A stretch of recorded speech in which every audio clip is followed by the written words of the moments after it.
I just mourn for all the pastors that won't read anything. My best pastors have been readers, like Warren Wiersbe, who read everything. They have no problem doing anything on their phone or their iPad, but God help us, let's not read a novel. We learn so much better and take in so much easier when it's indirect. If somebody is pointing directly or being sermonic or being bullet point, there's a certain part of us that remains backed off. But we can be completely seduced by a story, and then it can cut our throat. In this episode of the Wayfaring Stranger podcast, I talked to professor and author Dr. Rosalie de Rosset. Dr. de Rosset is a professor of literature at Moody Bible Institute and has been teaching there for over 55 years. She is well known among the student body for teaching courses such as Images of Christ in the Novel, a course called Monster Literature, as well as Violence and Grace in the Novel. In this discussion, we talk about the importance of being well-read, the significance of nonfiction in a believer's life, and how beautiful art and literature can actually draw our hearts closer to God. I really hope you enjoy this next episode with Dr. de Rosset as much as I did.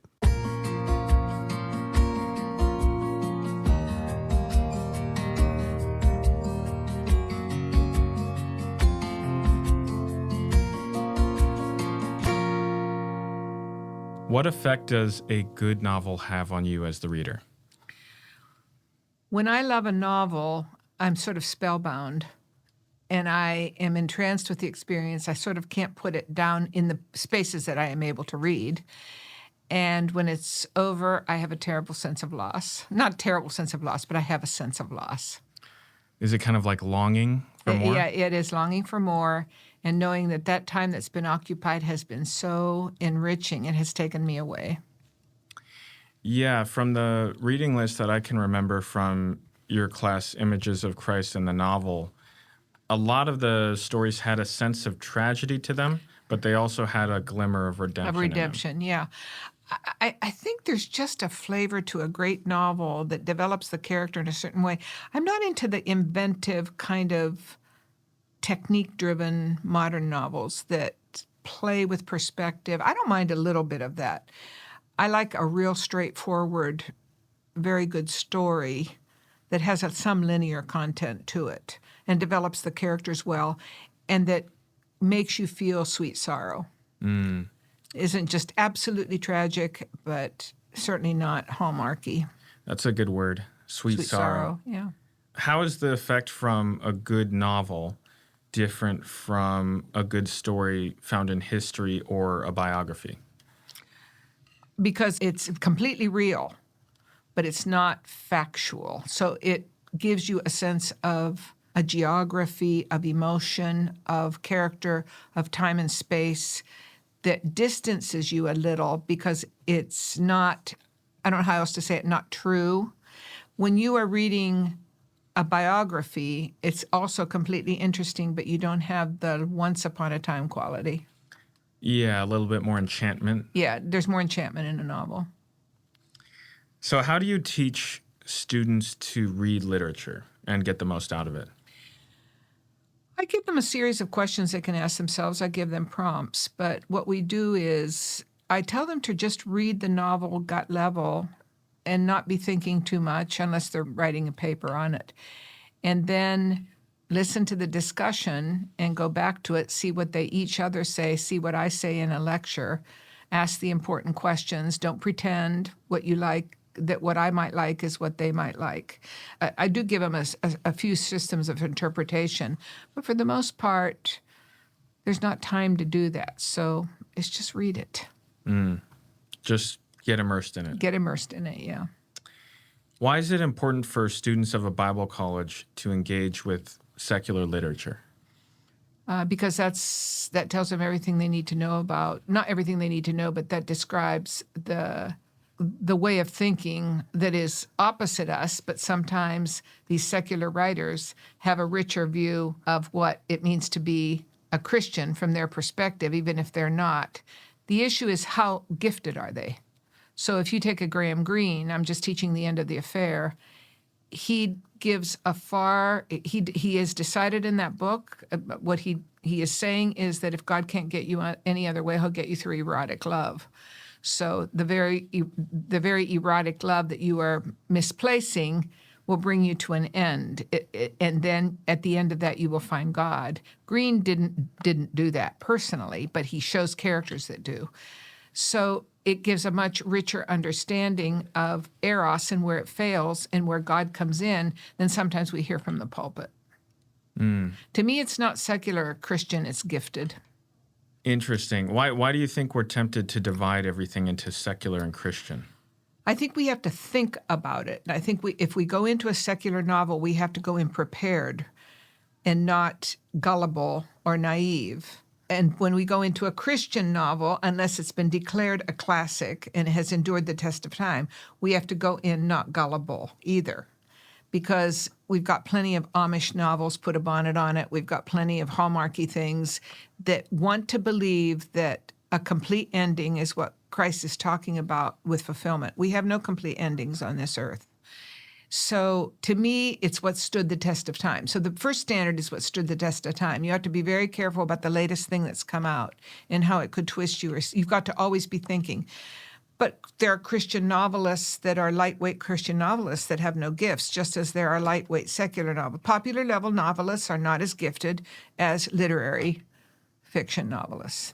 Why does it seem like, I think the three writers I think of that dominate Christian thought and literature the last 100 years are all British. I think of Tolkien, Chesterton, and Lewis. Those are the three I think of. Yeah. Obviously, there's John Stott, there's other ones. But the reason I think Chesterton and Lewis are interesting is they wrote both Fiction and nonfiction. and like apologetics, but their apologetics are not, if I picked up a book of apologetics, is not what I would find anywhere similar to a book like Orthodoxy. So why the splitting off? Why do we only seem to have apologists or people who write novels nowadays? Because we don't have Renaissance men. Because apologists are often not gifted in both. I don't know why there has been a failure in the 20th century. I'm sure there are exceptions to that rule. And that makes me think, I haven't thought that through, what 20th century people have been both apologists and novelists. There's a much higher value today in Christendom on nonfiction than fiction. That's a given. It's almost as though it's what I have to argue every time the class starts. I give this series of essays on theology and literature written by prominent evangelicals of a certain time, encouraging the reading of fiction to know human character and to be better pastors. But that's a defense I have to make. Because they immediately think, if it's not true, it didn't happen, why are you wasting your time reading stories when you could be reading the great nonfiction writers of Christian living, whoever, John Piper, whoever the latest might be? And I say to them, because you can be an apologist in fiction, we learn so much better and take in so much easier when it's indirect. If somebody is pointing directly or being sermonic or being bullet point, there's a certain part of us that remains backed off. But we can be completely seduced by a story, and then it can cut our throat. Yeah, it seems like actually Scripture is a lot more of a mixture of both. It's much more narrative than anything else. Yeah. But you also have the more didactic, instructional stuff. You have Paul. And then you have the Gospels. And you got Acts, and you have, you know, 1st and 2nd Samuel, which are some of the best narratives ever written. Yes. Yeah. What's a short reading list that you could give Christians who want to deepen their knowledge of literature and appreciation for it? I think to begin with, it would be very good to read a book by Leland Ryken.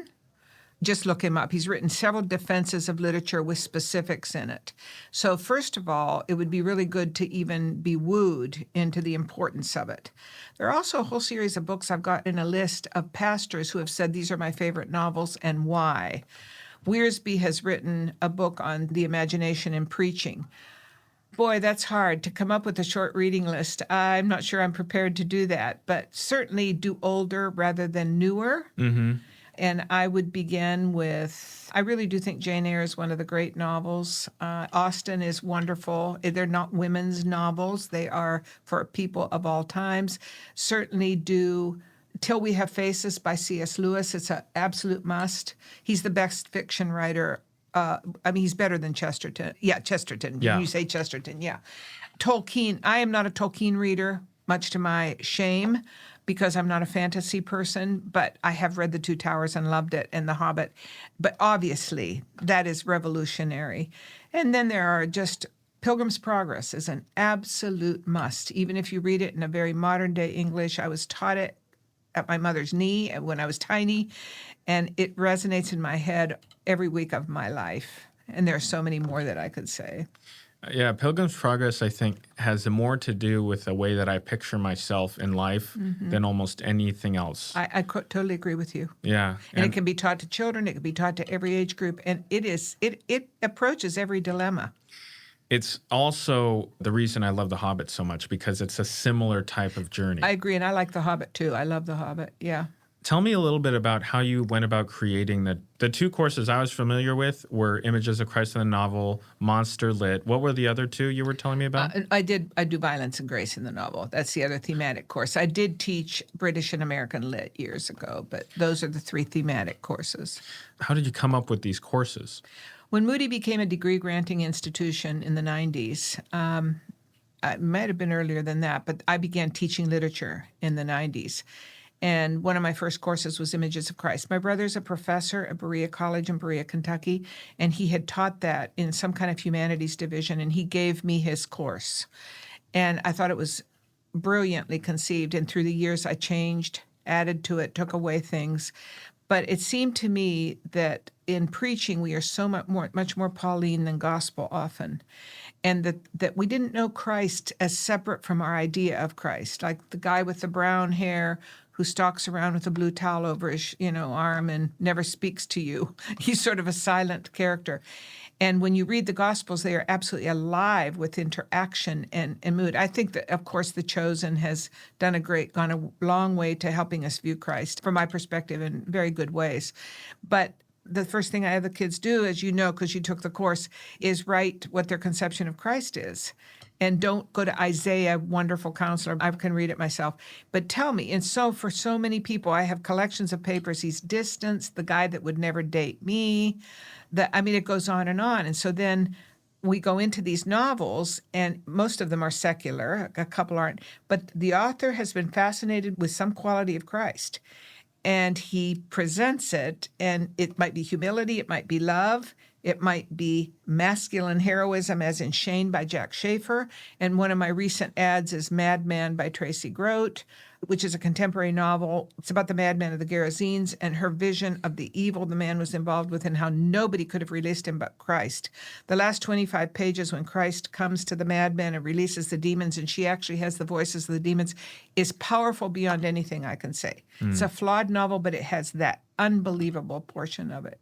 Yeah. That was in that course too, right? Was it maybe by the time? I think you read a portion of something that sounded very similar to that. Yeah, probably Madman was the last novel.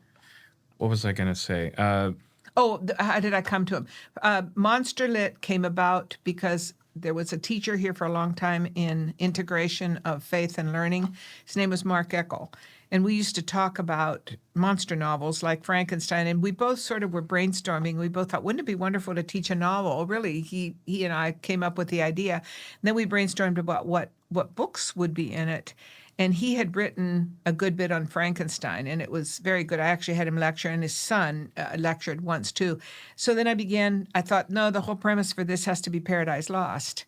And because that's the first fall into sin, which we read in 2 weeks, which is ridiculous, but we manage it for the purposes of the course. And then, of course, it's Dr. Jekyll and Mr. Hyde, Frankenstein, Picture of Dorian Gray, Rappaccini's Daughter by Hawthorne, and we go on, and I end on Madman in that one too. And it's a depressing course in the sense that you're a sinner. You're a sinner. Look at the weight of sin, all the manifestations of sin, whether it be in pride, seeking to compete with the Creator, narcissism, etc.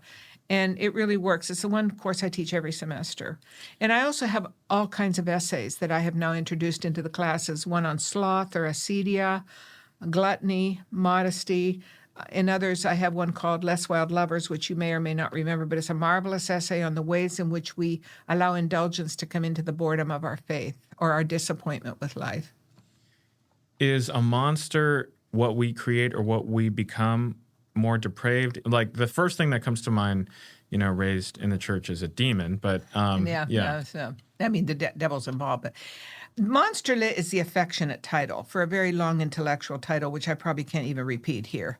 So the kids called it Monsterlit, and that's how that has evolved. But it's what we become when we fall into sloth over our disappointment, over our competition with God, over our answering our own prayers, over our becoming the authority in our own lives, over our wanting to divide our life into, like Dr. Jekyll and Mr. Hyde, I want to sin, but I also want to remain a good man. And one side doesn't speak to the other, the splitness of ourselves. And then we slowly begin growing horns and long teeth, and we Yeah. become devourers. Explain to me a little bit the third course. Violence and Grace in the Novel. That was my own creation, and it's really a theology of suffering. So it's a way to look at the violence that happens to us and the grace that God brings out of it. And that's what I want them to seek to understand. In some of the books, you don't see the grace, but you can see where the possibility is. So we read a whole bunch of essays in that one too, but I start with George MacDonald's The Wise Woman, which is a marvelous portrait of a female God. I mean, I don't believe God is female, but a female type who takes two children of totally different types, one who is willful and bratty, the other who is her parents have told her she's special, and how they have turned into little monsters. And the discipline of God is the most beautiful thing. I think every pastor and every parent should read it. Is George MacDonald the same one who wrote Princess and the Goblin? Yeah, it's part of that series. The way that I found out about that was just because of how big of an influence that was on C.S. Lewis. Yeah.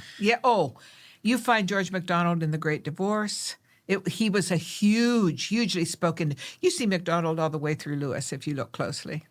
Yeah, I find that interesting. Is that, I don't know if you do this, but the way that I find out about a lot of things is I'm like, who was the person I really like and read all their stuff influenced by? And then I kind of find that person and you can kind of trace it back and back. Well, Lewis was brought to Christ because he began to realize that everybody he was reading was a Christian. Really? Yeah. I mean, he was reading MacDonald. He was reading these people, and it was dangerous territory. And so he became a reluctant convert. And Everlasting Man by Chesterton was another one. Yeah. Babette's Feast. Yeah. That was in Images of Christ in the novel. Why do you require us to watch that film? Well, it's, of course, it's become a great classic of all time. But here is a woman who, it incorporates so many of the Christ types. So I have Christ the lover. I can't remember all the categories I have, but I have all these categories of Christ type. Christ the cowboy in Shane, Christ the psychologist in A Cocktail Party, Christ the priest in The Power and the Glory in Silence by Shusaku Endo. So this kind of incorporates a lot of them, and it's their turn to have the analysis of the film and watch it. And, of course, we have Babette, who comes from another country and appears on this island of Jutland, and she comes into a situation where she's desperate. She has to have a place to flee, and she comes into a situation where the father has died and left this kind of rigid legacy, and the people are almost following him and not Christ, but they become dispirited and grouchy, except for the two sisters who have practice too much self-denial and are just kind of woodenly going about the business of being good. She, first of all, they hand over the household goods to her. They can't pay her anything, but they will protect her. And she makes the food taste better, and she does it cheaper. And then she asks if she can, analyzes this feast. And after she's been at this group of people, and after she's been there, I don't know if it's 10 or 15 years, she said she wins a lottery. And she says, can I prepare a feast? And they're scared to death of it. They feel like it's over sensual. It scares them what she's bringing in because they want to live this, they want to sing joy to the Lord in this joyless spirit, this primitive, ascetic. Yeah. And she has seen that. And she fixes this. She's been one of the best chefs in France. They don't know that. She steps out. It's Philippians, it's kenosis. She steps out of that to this humble cook of porridge, which they teach her how to make. She doesn't need to be taught.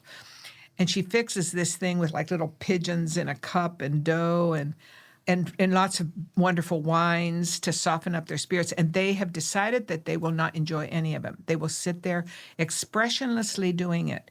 Pretty soon the wine starts to soften them up. They start to speak nicely to each other. There's one outsider who has been in love with one of the daughters, and he's there. He recognizes immediately, and he says, I know that And there are 12 disciples sort of at the table. He says, I know there is only one person who could have fixed a meal like this. And so they are softened. And by the end of it, and she has given her entire lottery ticket, she will never be able to go anywhere again, to making this meal. I spent it all. And at the end, they're singing under the stars, and they're mellow. And they have been sort of saved by their senses. Their senses have been awakened to Christ. And our senses have to be involved. We cannot freeze down. She is also a Christ type, and having done a kenosis, she has given her all. So it's just layered. I see it as kind of a metaphor of what you're trying to do, introducing literature to people who wouldn't encounter it. Yeah. Rich Yeah. literature. Yeah. I mean, I just mourn for all the pastors that won't read anything. My best pastors have been readers, like Warren Wiersbe, who read everything. And they have no problem doing anything on their phone or their iPad, but God help us, let's not read a novel. You know, I can play games, abuse all this technology, but I don't do anything to have this great story that is transformative. And preachers who use novels, who know poetry, who understand the power of beautiful language, who know how to illustrate, they wake an audience up. We have to be pastors, I don't mean personally, but pastors who make your soul stand on tiptoe. I mean, 55 years at Moody, I have heard endless founders weeks and missions conferences until you're almost comatose. That doesn't mean there aren't great moments, but I've seen enough over the spell of my life, and also as a missionary, shout, I know what makes a difference. I know when a preacher, when everybody's quiet when they're speaking. I know something has happened in language. I know it's not predictable. I know they've woken, they don't wake everybody up, but they wake people up. And we think more of gimmicks than we do of the power of language. It reminds me of a quote that you used in one of your talks about mindlessness versus mindfulness. And it was, if you do not delight in high things, you will delight in lower things. What does that mean?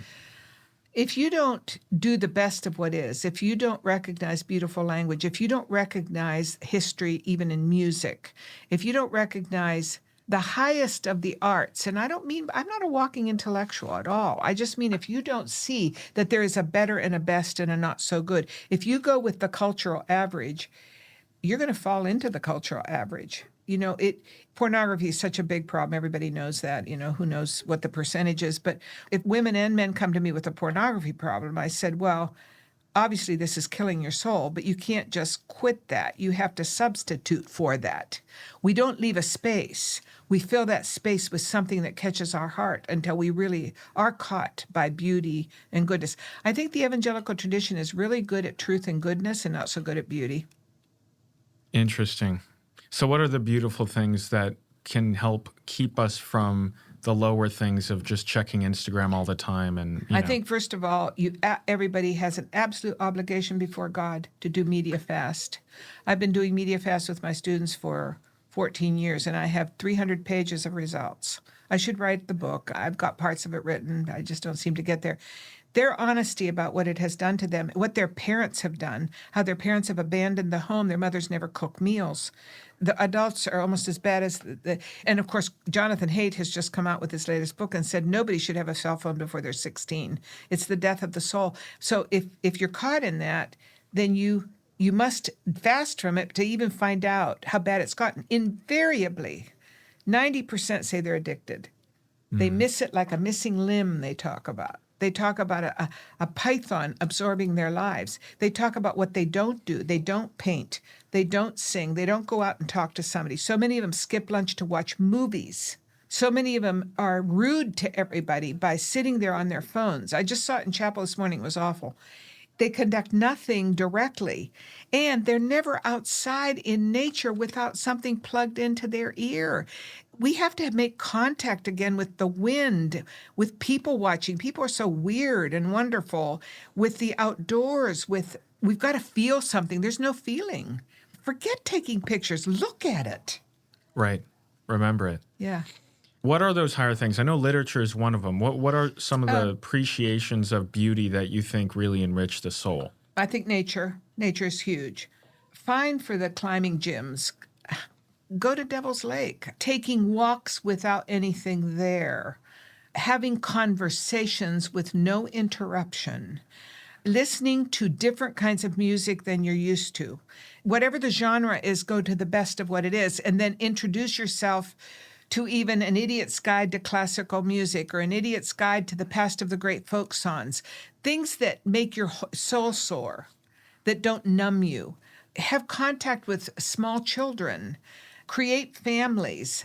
Look at art. Don't just buy the art. There's a section of Cry the Beloved Country which just taught that the father has never known his son, and he comes into his son is murdered, and he has to get to know his son, and he comes in and he gets to know him through the paintings that are on his wall. And don't go out and buy something from Hobby Lobby or something that says coffee hour is good or a magnolia, or do you see what I mean? Look at even the print of something that has spellbound generations. And when you don't have any money, frame a print. And then when you can, buy a small piece of good art at an art show that delights you. Do what delights you. Don't do what's the fad. Don't paint your room gray if you don't like gray. Right. How has literature affected your theology? I think it's been hand in hand with bringing me to God. My parents were missionaries in Peru for 42 years, and I was raised on literature from the time I was a child, and the best of it. And I can honestly tell you that literature has kept me from boredom. It has straightened my life out. It has given me dignity. It has pointed out my sins. It has given me the power, the beauty of language. And so that helps me read. I don't know how people are reading the Bible today when they're not even reading they don't know how to read. And so it has taken me back to Scripture I just took a course in 1 Samuel with Dr. Schmutzerk a year ago or so, and it was absolutely magnificent. And the prayer of Hannah and the beauty of the narrative. And language has the power to change us. Marilyn McIntyre has written a book called Caring for Words in a Culture of Lies, which I commend to everybody. We are in a culture of lies. We don't even know the loss, especially with all the email abbreviations and the nonsense. We're practically incoherent. Nobody writes a letter anymore. Publishers and their authors have emails. They don't have conversations that go in books anymore. Yeah. I wanted to touch on the thing you said earlier, because it sounds like you've done a lot of research and recorded a lot of experiences of the Media Fast. What was the Media Fast? How long is this? Okay. I started in 2009 with a freshman class when I began to realize that technology was starting to really affect the classroom. I don't have technology in my classroom. I don't allow it. And I asked them to do 4 days, if you can believe that. And it was no music, no contact with their parents. Parents need to get, cut loose their kids. It's like if they die. Oh, interesting that you included that. Oh, yeah. No talking to anybody on the phone unless you were married, and even that, keep it at a minimum. I'm coming home now, No phones, no music. Music is huge. They're really angry about that. And they are wired all the time. They have no natural sense of the world, of the homework they're doing. They're listening to way too much music. They've even told me I use earphones to avoid people. And now I'm seeing it in everybody's ear everywhere I go. This was just pointed out. They couldn't do anything on computer except for work, college. It was really a complete dearth. They had to put their phone away. They couldn't use it to wake up or go to sleep. It's a long list that I'm glad to send you. It was amazing that they did it for me. Since then, I've been told nobody would ever get 4 days out of the kids. I did. So then, when I began to see how much that was working, I did that for years with college English. I began to do it with all my literature classes. Started with 24 hours, now it's 48. The findings are stunning. How it affects romance, how it affects family, how it affects faith, how it affects boredom, how it affects relationship, how it affects their own personal, the anxiety they all feel. We're in the anxious generation. Haidt has said that. Many people have said that. W.H. Auden said it first. But they are anxious. They realize that after about the second day, they're kind of relieved and they're less anxious. They maybe pick up a guitar they had not picked up. Their homework is better. They've had more conversations. They've had to find people instead of instantly texting. The big thing that they regret is that people will not come to them, and they will miss it if they miss the text. Yeah. But they're heightened in their awareness, and it frightens them how much they have numbed themselves down. It's a very indicting body of work. Interesting. So, and in those pages, that's a lot of that is recorded their experiences, and they're telling you about what happened I've got and all a this thick kind of book. stuff. Yeah. Was there a common thread of anything they changed after that? Any number, I don't know how many of them go back, but I have a whole bunch of boys that gave up a smartphone and went to a flip phone to cure their pornography and other things. Of But they course. just felt they wanted to be more in touch. I have lots of people that have erased their social media accounts. I don't know how it sticks. In Monster Lit, I do two. So I'm about to find out what happened between the two. It's interesting. I just had, did you know Reed Schuchard when he was here? Yeah. He studied under Neil Postman. And Yes. so I had him on last week. Okay. Very Okay. interesting. Very different life he lives, right? No Yes. phone, no internet, no television. I'd forgotten about that, but yes. Yeah. And he has 11 children, Yes. and they all, that's the household, right? Until they get old enough, they can do what they want. Yeah. But he says most of them go back because they're like, this isn't better than what we had. Because of the way he raised them. That is not happening. No. You could weep for what's happening. The little children in restaurants on screens. It's Yeah. ruining them. The mothers who are on screens when they have babies in their arms. Yeah, I've seen it. I've been in movies. There's, people talk about this all the time, but rated R movies where they have the 3-year-old in the back on the iPad, and so they can go to the movie without a sitter and stuff like that. So I had a different question for you. Well, actually, it's kind of tied to what we've been talking about, the higher forms of enjoying the greater things as opposed to the lesser things. What are your favorite forms of art besides literature? I think I really do like visual art, painting, and I love music, good music. I'm not an aficionado where I have it on all the time. I don't think my generation did, but I really, really like that. I confess that literature is the top one for me. I do think a lot about preaching and art. So I have always listened to sermons that do it well. And of course, I taught preaching for years and years, 30 years. So I think a lot about, because the art of preaching is an art of preaching. I think that's what really drew me to Tim Keller I in the totally last understand that. 6 years, because obviously very well read in literature, not just in No, as theology. Wiersbe was too. And his writing is filled with that as well. But he introduced me to so many movies just through his sermons. Like, what did I watch? It was 1961. It's about the king who kills the archbishop at the end of the. Thomas Becket. It was Becket, It's and a wonderful film with Richard Burton and Peter O'Toole. I found that out through his Yeah. sermon. Yeah. And I believe he talks about Babette's feast in one of his sermons. So that's kind of a crossover. I'm sorry. I'm glad you said movies. I have a huge interest in movies. Oh, yes. Huge interest in movies. I mean, I'm very selective, but I do go to movies. What's like a movie in the last decade you enjoyed? The Boys in the Boat, I really loved. That just came out, but I just saw one 2 weekends ago called One Life with Anthony Hopkins, who is looking back on the 669 Jewish children he saved from the Holocaust. He's an English stockbroker, and it's beautifully done. But if I have lists of all the ones that I think are fantastic, and I always tell my students about. Yeah. I know we had Silence when I was here as a novel. Did you watch the movie? Saw the movie twice, actually. One time with a few colleagues. I think the movie is a decent movie. It's a really good movie. And I like what it does with Kichijiro. I think Kichijiro is a far more interesting person in the movie almost than he is in the novel, though he's interesting. It's not the novel, but it is a very responsible rendering of it. And I do think Scorsese is a bit haunted by God. So. My non-believing friend invited me to that movie that was a free screening at Fuller Seminary, close to where I Wow. live, with Scorsese.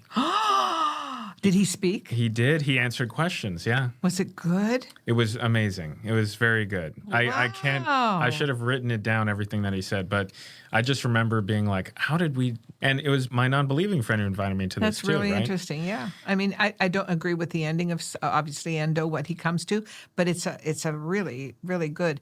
And when you think of how far Scorsese's come from The Last Temptation of Christ, which is not a particularly interesting movie at all, I think it was a time when evangelicals reacted terribly to it for obvious reasons. But I think he was serious in trying to look at the character of Christ. He just got the wrong eye. It was a kind of a dumb movie.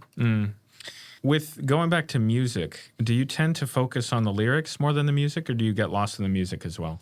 I think I probably get lost in the music, but then my attention is grabbed, and then I read the lyrics, and I'm really taken. One of my aims, because I had a colleague here for many years, Gina Behrens, who loved Bob Dylan, and I love Bob Dylan. Yeah. And I've got his entire book of lyrics, and I'm going to begin reading through them on a daily basis. Not for devotions, but I bought his book. It's his autobiography, Chronicles, I think it's okay. called. Is it good? So there's a podcast I listen to where he summarizes books, biographies. That's all he does. And he just goes through it for like an hour and a half, what he learned from it. It was fascinating. He reads some excerpts as well. And so that's all I've heard so far. I haven't read the book Read the yet, book, but I do yeah. have it at home. I'd be and very interested, yeah. He's a very interesting character. He was fascinated by Napoleon. He was. Yes, and he saw himself like a war general somehow. I don't know. There's something I've never heard that. he really identified with something about Napoleon and generals, and he loved reading about war. That's very interesting. Yeah. Yeah. Okay, this is a stereotype, but this is something my coworker joked with me about because she's a huge reader, but she's always reading novels and stuff like that. And then whenever I get a new book, she's like, "Oh, what are you reading?" And always it's nonfiction. And she's like, "Oh, yeah, that's always how guys are. They always read nonfiction." Is that true? Do you think guys tend to that and women I think tend more towards- so. Yeah. Yeah, it's probably but women read some terrible fiction. They read all that Hallmarky stuff and the babes, books, and it's awful. Popular romance, it's horrible stuff. Harlequin and all the rest of it. So frankly, it's almost not like reading. It betrays the whole act of reading. It's for different reasons than you read. Yeah. Yeah, completely. I mean, it bores me. It's not because I'm a great person. It's just that my mother started me on the good stuff. My appetite was formed well. But I've seen a lot of women get off that stuff, and I speak pretty tough about that. And Christians have certainly produced their share of that bad stuff. But I do think men go toward nonfiction, and yet I've had many male friends who do read great fiction. Yeah. I have a brother who's a literature teacher, and many, and enjoy it. And certainly some of the speakers at the Calvin Conference, a lot of them were men. Yeah. I will say from experience, it's hard for me to start a novel. Once I start it, it's hard for me to stop it. Okay. But nonfiction, I think in the back of my mind, I'm always wondering, is this useful? And I think it's really, it's a temptation. It's a terribly mistaken idea of the novel. The novel may transform you entirely through a vision it gives you rather than a list that feels functional. It's that old problem, truth and goodness over beauty, as though beauty cannot be combined with truth and goodness. That kind of transitions to something I remember you saying in class, and I'm sure you said it many times. Make sure I'm getting this right. Seducing people into the kingdom of God? Yes. Is that right? Yes, I have said that many times. You got to seduce people in the kingdom of God. Come through the back door. So what does that mean? Seduction means that you get them in when they weren't realizing what was happening. To think has nothing to do with sexuality. It has to do with playing a trick on them and say, How do we do that? find something they'll read if their children pay them to read, or else make your presentation of it, for me as a teacher, lively enough to make them want to read it. And the preacher, like Tim Keller, like Warren Wiersbe did many, many years ago, I have a marvelous pastor, you use it in such a way that it makes them terribly curious, and they go. And then when they've read the novel, I teach this book called Too Late to Phalarope that deals with men and their sexuality in a very, very subtle way. But it cuts my men's throats. They realize how the dysfunction that may have arisen between them and their fathers has created a void that has been filled unconsciously by a need that has come. What was that called? Too Late to Phalarope. It's a Dutch novel, a South African novel by a Dutch writer called Alan Paton. He wrote Cry the Beloved Country. Fascinating. And do you see that happening with any form of media over another? If, let's say, because literacy is definitely on the decline, right? Oh, yeah. So I think it's much more dangerous with film.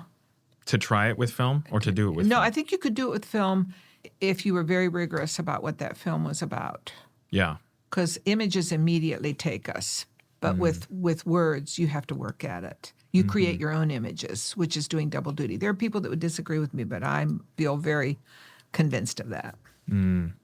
How do you get your students interested in literature and show them the importance and the beauty of it when it's so hard for them to read? If they're stuck with me in a classroom, they have to. Right. And they have to pay the price if they don't. And so they invariably do. There are great exceptions, but I try to make it as exciting as possible.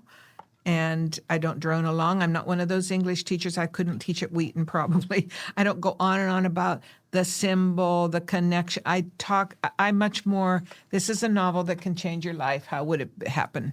Or help you understand something.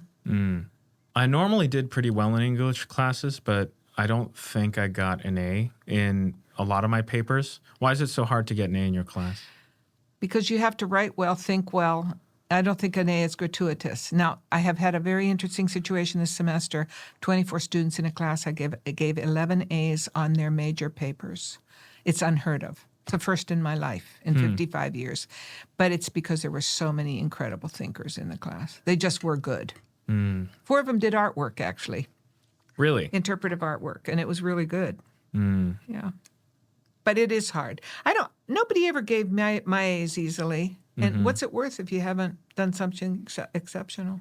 You said 11 out of 24. For one paper. Okay. Yeah. Not for the class. So I was with you in 2015, I believe. What are the differences you've noticed? Because you've been here, you said over 50 years? 55. 55 In years, June, so yeah. Spanning more than 5 decades. What are the differences you've noticed in the generations of students? There isn't anything alike. Nothing you like? Nothing alike. Nothing from alike. the first years. I get a third less work out of them. Sometimes they don't even give excuses when they don't turn in their work. But all that being said, yeah, it's completely changed in the kind of work, the attention to the work, their communication with each other, their respect for the process. I'm not talking across the board. But I still love my students, and I have exceptional students. And they still, some of them think so well it takes my breath away. I don't know why I've had the elasticity to do it, but I think I couldn't still be teaching if I hadn't been able to not die on every hill. So I have not remained rigid. I can't keep talking about what happened 50. It's a different world. So I keep making adjustments. But we do have to make adjustments. I don't grade anywhere near as hard as I used to. I can't. So we got 4 minutes left. Was there anything you would like to end on? Anything you'd like to say in the spirit of what we've been talking about? Anything that you think is important for somebody to meditate on? I think that reading well is a matter of life and death. And I think studying your habits of technology is a matter of life and death of the soul. And I think if you're a parent, you have an absolute obligation to raise your child thoughtfully, personally, and lovingly by helping them develop their wills in ways that will serve them in a generation that is collapsing. I think you need to, in your own life, and encourage your children in their lives to practice the art of being alive to the tips of their fingers with the out of doors, with the activities they choose, and do not let them fall into the kind of status quo. It makes a difference. I've seen the families that do it differently. And I can tell you that, I hate to call myself an old lady, I kind of am, with a lot of vigor, but it has made the difference in my life. It affects everything in your life when you've had certain consistent habits. And I know the temptation of technology, and I've had to deal with it with myself. Yeah. Beautiful. Thank you so much. Yes, absolutely. It's an honor.